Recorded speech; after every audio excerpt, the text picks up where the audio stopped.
Okay, so it seems like there's a good few of you guys who are traditional artists who have yet to explore the realm of digital. Or some of you might already be practicing digital, but it just isn't feeling right yet. So here's a guide going over everything you need to know to get a good start at digital art.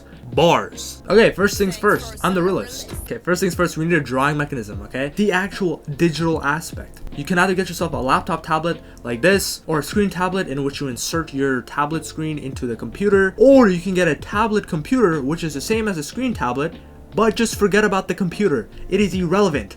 All in one package, baby. But usually I don't really recommend these because they get kind of pricey, and at that price point you can just get a decent PC/Mac and then a tablet separately. So yeah, don't get your money rinsed. And finally, what I use is a tablet. I personally use a 12.9-inch 2022 M2 iPad Pro. What a tongue twister. But you know, honestly, there's so many more cheaper options and that I could recommend, like the older versions of the Pros, or even just like an Air, or literally just any iPad with proper Apple Pencil 2 support. Oh, and probably the only other great drawing tablet is the Samsung Galaxy Tab series. Okay, so first thing you'll notice once going into digital is probably, yo, this shrimp is nothing like drawing traditional. And that is absolutely correct. But also a little bit wrong. In my experience, there has not been a digital drawing tablet that gives you the exact same feeling as pencil on paper, brush to canvas, tip to painting. But the principles of art, like, the stupid little assignment things you did in elementary, they still work the same way. Like, you ain't gonna touch a digital tablet and then magically be able to draw like Leonardo, not Dak and DiCaprio. It is still gonna be a skill to draw, digital or not. Okay, so then we gotta get a program, a drawing app. Now for PC and Mac, the premier apps are like Adobe Photoshop, Adobe Illustrator, and Clip Studio Paint, and maybe Corel Painter, in my opinion, obviously. But then there's also a ton of great free apps like Krita and Medibang. But really, Krita is the real king for free PC drawing apps. Okay, so then on to tablettes. Okay, so we got Procreate, we got CSP again, we got Art Studio Pro, and a whole bunch of other drawing apps. And if you couldn't tell, the ones that I recommend are the ones that I named. All the other ones will be unnamed because I haven't used them and they are irrelevant. There is another app that I'll probably get cooked for not mentioning, which is ibispaint. Reluctantly, I must admit, it's a good app. It has all the features that you might want. However, the UI is absolutely disgusting, and it kind of just feels like a gacha mobile game to, pay to win type beat on the free version. For example, to unlock brushes, you can watch like an ad and then the brush becomes available for like 18 hours or something. Like, bro, what? So there, dishonorable mention for ibispaint. Personal grudge aside, it's a decent app. Okay. Also keep in mind, for some apps like Procreate,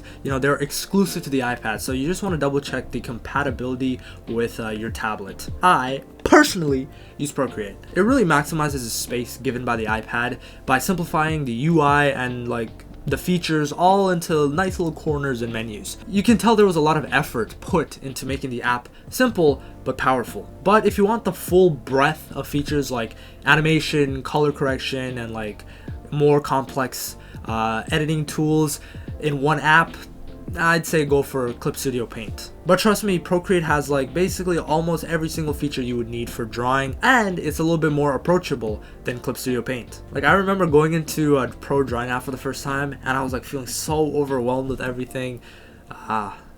Good times. But with Procreate, it kind of sort of eases you in. You can draw straight away, and then when you want to start getting more out of the program, you can experiment and find cool things and cool settings to go for. Okay, that's enough Procreate glaze. Let's get into the actual creation part. So you'll need to create a canvas, and the main settings you should worry about is canvas dimension, DPI, and color profile. I work mainly with portrait paintings, so I use a pixel count of 4800 by 6000 pixels, 4800 width, and then 6000 pixels length. Genuinely massive, by the way, not an average size. It allows me to create massive prints, okay? But for most people, just stay around the 3000 pixel count range and you'll be fine. Be warned though, some older iPad versions and non-pro versions will severely limit the layer count on some apps as you increase pixel count. For example, on a 4800 by 6000 pixel canvas, Procreate allows me just 32 layers, and that's on the latest iPad. Can you believe it? Huh. I don't even want to know what it's like on older iPads, but again, you don't really need that massive pixel count unless you're gonna print massive prints. On a canvas size of like 2000 by 2500 pixels, I get a max of 204 layers. So there you go. But yeah, just keep tablet restrictions in mind. You don't want to end up begging, okay? Please, sir, can you spare me some extra layers? Oh, and if you're on a computer, then you're good. Bigger canvas just means bigger file size. Okay, so on to dots per inch, okay? I use 300, which is the standard for printing, and I guess like the internet has sort of decided it is the prime number for prints. It is the number to use for DPI. Just by the way, even though DPI determines like printing resolution, canvas size, and pixel count still matters. So let's just say your pixel count is like small, 1000 by 1000. Then your print can be 100% resolution, highest quality on a 3-inch by 3-inch piece of paper. However, if you want to print on a larger piece of paper, you start to lose quality. Basically, you have to crop your image on your drawing app to become larger. And when you do that, the computer or tablet basically has to create new pixels to fill in that extra canvas space. So if you just start with the higher pixel count, then you don't have to worry about that stuff. I felt kind of dumb for thinking that only DPI mattered for printing, but well, hopefully some of you are dumb like me, so now I could spread my knowledge and now you could go, wow, he's so helpful. And finally, color profile. I use sRGB since that's like the internet standard, and like the colors will be similar across multiple devices, okay? There's this option called Display P3 on some of the iPads, which shows a more definitive color, and you know, it has higher range, I think, technical mumbo jumbo, but you know, you need a quality like printer to utilize that extra little squeeze of color. And yeah, since it's not like the internet standard, there, in my opinion, there actually is quite the little bit of color difference across devices. So I'm taking that sRGB any day. Alright, let's get right into the actual drawing. The main tools I use, and the main tools that, you know, I think any good drawing app should have, includes pen pressure, brushes, eraser, a smudge tool, layering system, clipping mask, a layer mask, layer blend modes, paint bucket tool, a selection tool, a blur adjustment, a liquify adjustment, and the ability to flip your damn canvas. Now, I know I just rocketed off like hella things there, but trust me, I basically use all these features at least once every painting, and in the grand scheme of things, these programs actually have a ton more features that you could use, but they just really aren't needed on a regular basis. So yeah, let's dive into the essentials. First tool, brushes, okay? Each program has its own brush engine, basically how brushes are created, how they act, its pen sensitivity and such, and the best engines, you know, give you the most control. But sometimes it just matters about how it feels, you know? Most of the Premiere programs feel pretty good and feel pretty similar to each other, and it's more about the actual brushes themselves rather than the engine, which brings me to my brushes. For the love of God, my brushes are on my Patreon, okay guys? They've been acquired like Pokemon over many years, and it's been so long I don't even know where half of them came from. But there's also files and tutorials on theirs, which are also of value, so yeah, health promo W's. Anyways, I got my brushes grouped into the essentials, you know, the main stuff I render with, then the mains, where I, you know, have a wide variety of textures and rendering brushes blended together in one category, and then you got the rest, okay? Overlay, shaped, and more texture brushes. But for beginners, especially if you're a beginner, you know, focus on the essentials. A round brush, a soft round brush, and like a line art brush. Practice your rendering and painting with these first, so that you can focus on the fundamentals instead of trying to learn how to use a brush. Because using a textured brush is like another skill of itself. In fact, I actually use the round brush to do most of my initial rendering because it lets me focus on the fundamentals, the most important part. And yes, I got a video on my channel on how to render, and I got a more in-depth video on my Patreon if you're interested. Moving on. Eraser tool, you know, it's pretty self-explanatory. You know, erase your strokes, erase your mistakes away. Also, you should be able to make any brush into an eraser. Okay, then there should also be the ability to control brush size and opacity with pen pressure by pressing lightly or by pressing firmly. But also you can set a limit manually and have a max opacity set. These two sliders here are pen size and opacity on Procreate. Oh, and opacity is basically the transparency of a brush stroke. Next up is something I started to use a ton in Procreate, is my smudge tool. This really helps with blending blending things. Although you don't really necessarily have to use the smudge tool to blend things together. I found the smudge tool is a lot softer and easier to use on Procreate than Photoshop, and so on Photoshop I didn't really use it all that much, but on Procreate it feels really nice to blend with. Oh, and you can turn any brush into a smudge tool as well. On to layers. Being able to separate out sections of your painting is like heaven for people with commitment issues, which is me. I am people. Making a mistake and then just being able to undo or delete the layer is why people think digital art isn't real art. I mean, you could call it whatever, I just call it efficient. Layers should also have this alpha lock option where you can only paint over the pixels already placed in that layer. A clipping mask is like alpha lock, but this time the new paint is put in a separate layer. And finally, a layer mask allows you to erase without actually erasing those pixels permanently from the painting. With black, you basically hide the pixels on a layer below, and with white, you can bring those pixels back. These features are like the holy trinity of commitment issues. And so let me give you a little quick demonstration of how I use them. Okay, so here I'm going to add some detail to the hair. So I'm going to create a clipping mask layer so I could go and paint without having to worry about going outside of the hair silhouette.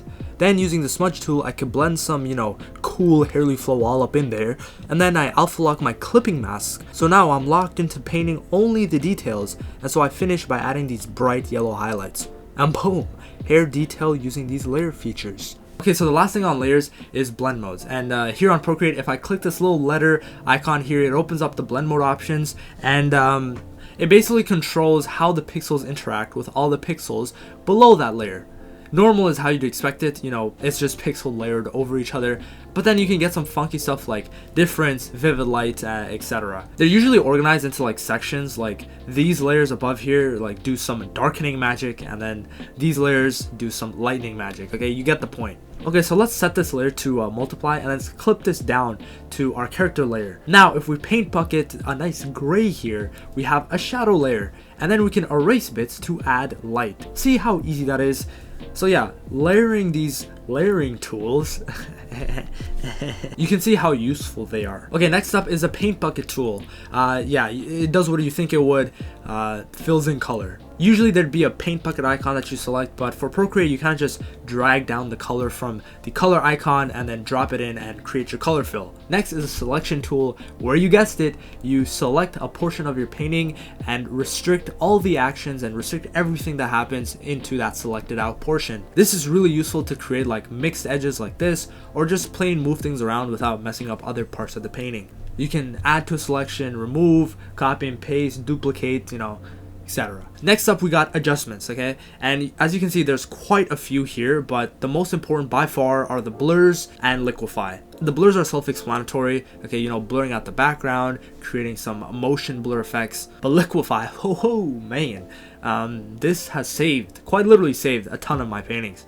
In traditional where you get halfway through painting and then you realize that the proportions all are wrong, and then you cry yourself to sleep because now you gotta rebuild all that work you put in. Well, with liquify you can just basically move the pixels and adjust the proportions without having to plain out rebuild. No more painstakingly repainting features.